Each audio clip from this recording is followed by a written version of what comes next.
अस्सलाम वालेकुम। इस वीडियो में हम एक कस्टम एडिटर बनाने जा रहे हैं, एक कस्टम इंस्पेक्टर।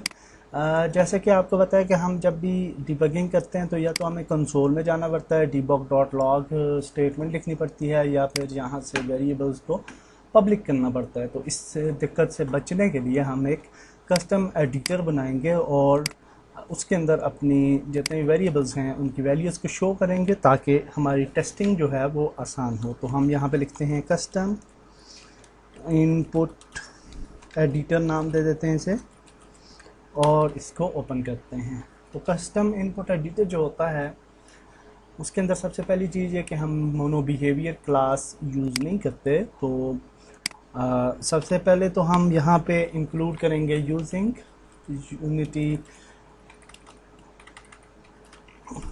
एडिटर, और इसके बाद हम मोनो बिहेवियर को यहाँ से डिलीट करेंगे और यहाँ पे लिखेंगे एडिटर।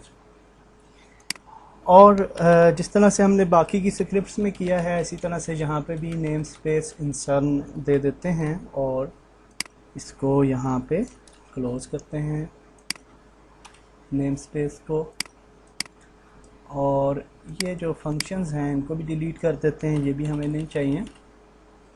और नेम स्पेस इंसर्ट से नीचे और एडिटर के ऊपर जहाँ टाइप ऑफ, और जहाँ पे हम टाइप लिखेंगे। टाइप क्या होगी? ये वाली क्लास जिससे हम अपनी वैल्यूज़ को फैच कर रहे हैं। तो यहाँ पे ये क्लास दे देंगे और अब हमने कस्टम एडिटर जो है वो सक्सेसफुली इनेबल कर दिया। यहाँ पे आ जाते हैं मेन, एक पहले हम वेरिएबल उसको करते हैं इनिशिएट प्राइवेट और base airplane inputs target input, इसको हम इंक्लूड करेंगे। और अब हम ऑन इनेबल में लिखेंगे टारगेट इनपुट इक्वल टू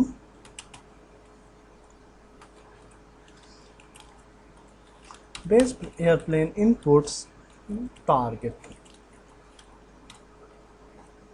तो ऑन इनेबल फंक्शन पे हमने टारगेट इनपुट्स को पिक कर लिया इस स्क्रिप्ट से। और अब हम आ जाते हैं नीचे। GUI पे काम करने के लिए हम लिखेंगे पब्लिक ओवरराइड, डिफॉल्ट फंक्शन को ओवरराइड करेंगे void ऑन इंस्पेक्टर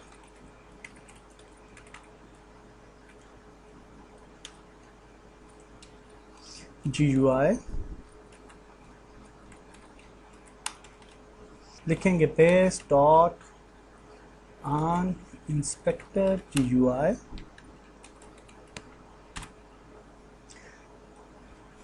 और इससे नीचे आ जाते हैं और यहाँ पे हम editor GUI layout dot text area, और यहाँ पे हम कुछ भी टेक्स्ट एरिया बना सकते हैं। फॉर एग्जांपल हम लिखते हैं this is sample text.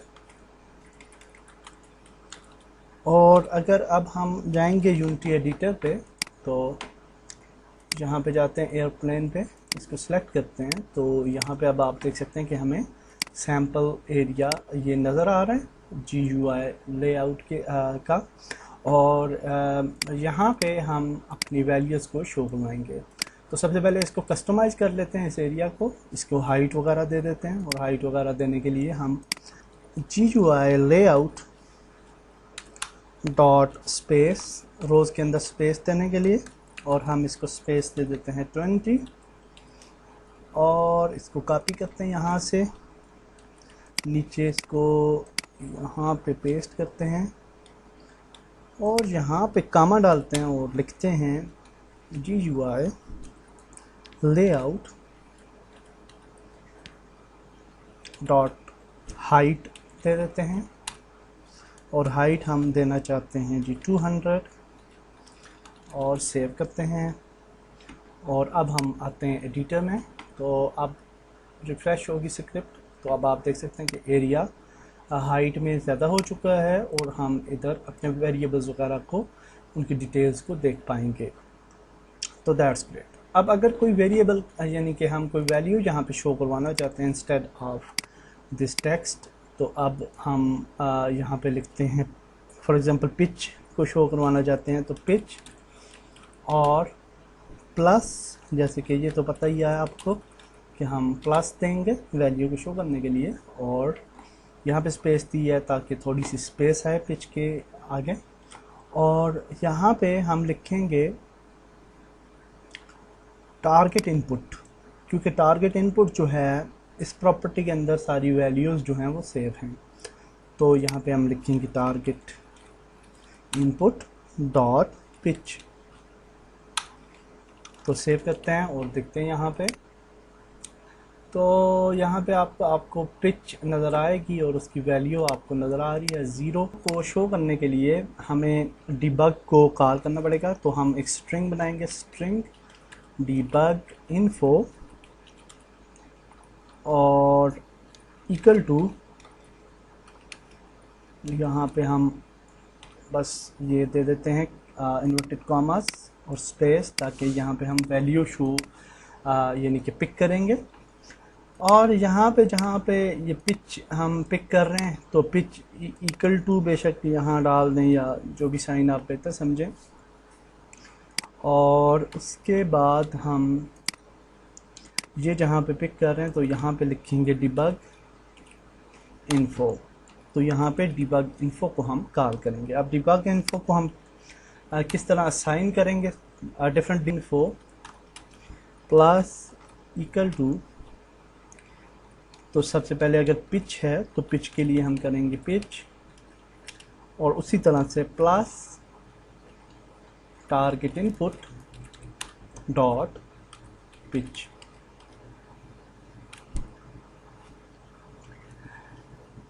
Okay, तो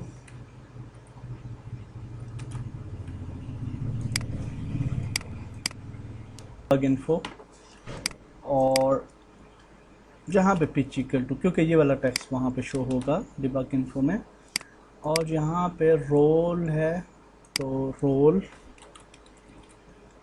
और यहाँ पे कर देते हैं रोल। तो सेव करते हैं और अब आप देखेंगे कि यहाँ पे रोल की वैल्यू भी आ जाएगी, और रोल की वैल्यू उसी लाइन में आ रही है और हम चाह रहे हैं कि नेक्स्ट लाइन में आए ताकि हमें ईज़िली हम उसको रीड कर पाएँ। तो